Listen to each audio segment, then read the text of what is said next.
నేను బౌలింగ్ చేస్తా అని బూమ్రా ఎప్పుడన్నా అనడం మీరు విన్నారా? పోనీ చాలా senior cricket player MS Dhoni పలానా కంపెనీ ప్యాడ్లు గ్లౌజ్ ఇస్తేనే నేను వికెట్ కీపింగ్ చేస్తా అని మీరు అంటం కూడా ఎప్పుడైనా విన్నారా?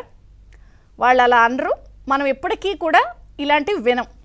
కానీ ఇలాంటివి అనగలిగినవి, ఇలాంటివి అంటే వినగలిగే సాధ్యమయ్యే పరిస్థితిలో ఉండేది మాత్రం కేవలం పులివెందుల ఎమ్మెల్యే మాజీ సీఎం జగన్మోహన్ రెడ్డి గారే. ఎందుకంటే ఆయన ఇప్పటికే మనం చూసాం 50 రోజుల్లో హైకోర్టులో 2 సార్లు పిటిషన్ వేసి ఆశ్రయించారు.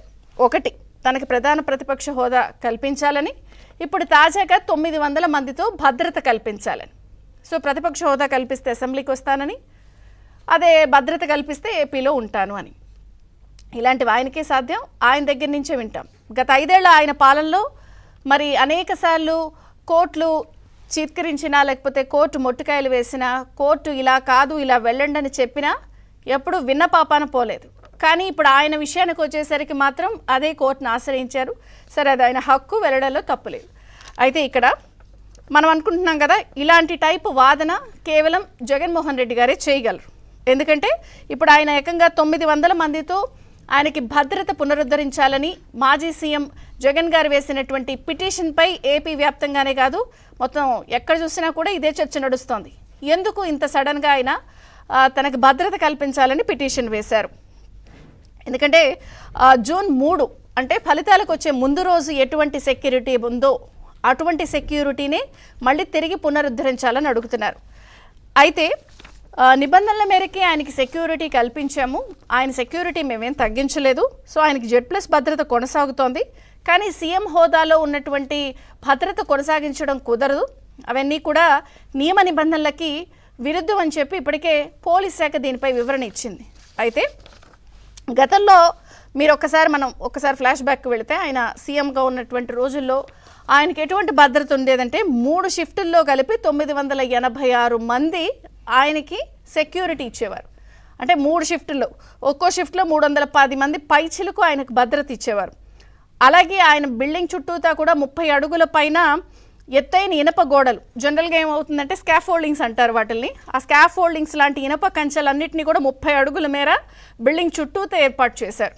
అలాగే బుల్లెట్ ప్రూఫ్ క్రూయిజర్ని కూడా ఏర్పాటు చేశారు. సరే, ఆయన అడుగు తీసి బయటకు వేస్తే ఈ సెక్యూరిటీ కాకుండా చెట్లు నరికేయడాలు, పరదాలు పెట్టేయడాలు ఇవన్నీ అందరికీ తెలిసినవి. కానీ ఇప్పుడు జూన్ 3 నాటి ముందు ఎంత సెక్యూరిటీ ఏదైతే మనం ఇప్పుడు డిస్కస్ చేస్తున్నామో 900 పైచిలకు 900 మంది భద్రత మళ్ళీ యాజ్ ఇట్ ఈజ్ ఆయనకు పునరుద్ధరించాలని పిటిషన్ వేశారు. దీనిపైనే చర్చ నడుస్తోంది. ఆయనకి Z+ సామాన్యంగా ఇక్కడ ఇంకొక పాయింట్ ఏంటంటే విఐపీస్కి ఎవరికైనా సరే 100 మందికి మించి ఉండదు, మ్యాక్సిమం 150 ఆ దరిదాపుల్లో ఉంటుంది. కానీ 900 మంది పైచీలకు సీఎం రేంజే, సీఎం కిచెన్ స్టైల్లోనే ఆయన యాజ్ ఇట్ ఈస్ మళ్ళీ పునరుద్ధరించాలని కోరుతున్నారు. దానికి చెప్తున్న కారణాలు ఆయనకి ప్రాణహాని ఉంది అని.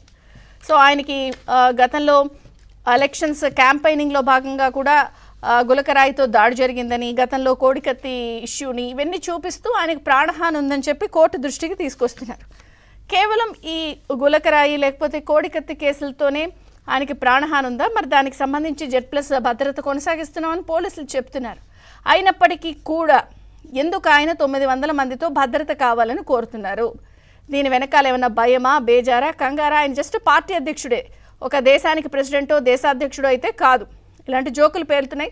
సరే, సోషల్ మీడియాలో ఎవరికి వాళ్ళు అలాంటివి మాట్లాడుకోవచ్చు. కానీ ఎందుకు ఇప్పుడు 900 మందితో భద్రత పునరుద్ధరించాలని కోరుతున్నారు? నిజంగానే ఆయనకి ప్రాణహాని ఉందా? ఉంటే ఎవరికి ఉంటుంది? ఆయన వల్ల ప్రాణహాని ఎవరికి ఉంటుంది? ఆయన ఎవరితోనో పెట్టుకుంటేనో, లేదా ఆయన ఎవరితోనో గొడవ పడితేనో, లేకపోతే ఆయనతో బాధింపబడితేనో ఉంటుంది. కానీ ఆయన బాధించిందంతా కూడా ఆంధ్రప్రదేశ్ సామాన్య జనాలే, వివిధ వర్గాలు, వివిధ రంగాలకి సంబంధించిన వాళ్ళు, మీడియా లేకపోతే జనము, వివిధ వర్గాలు, వీళ్ళందరూ ఆయన్ని ప్రాణానికి హాని కలిగించేంత శక్తి సామర్థ్యాలు ఎవరికి ఉండే అవకాశం అయితే లేదు. కానీ మరి ఎందుకు ప్రాణహాని అంటున్నారు? భయమా, బేజారా, కంగారా, లేకపోతే ఏదైనా గేమ్ ప్లానా? దీని వెనకాల ఏమైనా గుర్తుందా? అయితే ఇక్కడ రకరకాల వాదనలు వినిపిస్తున్నాయి. ఇందులో ఎందుకంటే ఆయన గత 5 ఏళ్ల పాలనలో కూడా ఆంధ్రప్రదేశ్ని డ్రగ్ మాఫియా, ఒక డ్రగ్ ఆంధ్రప్రదేశ్గా మార్చేశారు. ఎలక్షన్స్ ముందు కూడా మనం చూసాం, పోర్ట్స్లో కూడా భారీ స్థాయిలో కంటైనర్స్ అవి కూడా లభ్యం అవ్వడం. ఇవన్నీ చూసినప్పుడు ఎవరైనా డ్రగ్ మాఫియా వాళ్ళతో కూడా పెట్టేసుకున్నారా అనేది కూడా రకరకాలుగా చర్చలు నడుస్తున్నాయి. సరే, ఏదేమైనప్పటికీ కూడా ఎందుకు ఇంత ఉన్న పళాన 900 మందితో పునరుద్ధరించాలని కోరుతున్నారు? మాట్లాడితే మీనింగ్ ఉండాలనేది కూడా చాలామంది చర్చిస్తున్నారు. సరే, ఇందులో ఉన్న టెక్నికాలిటీస్ ఏంటి, ఇవన్నీ ఎందుకు ఇట్లా మాట్లాడుతున్నారు, దీని వెనకున్న గుట్టేంటి, 900 మంది భద్రతని ఎందుకు పునరుద్ధరించమంటున్నారు, ప్రాణహాని ఉంది.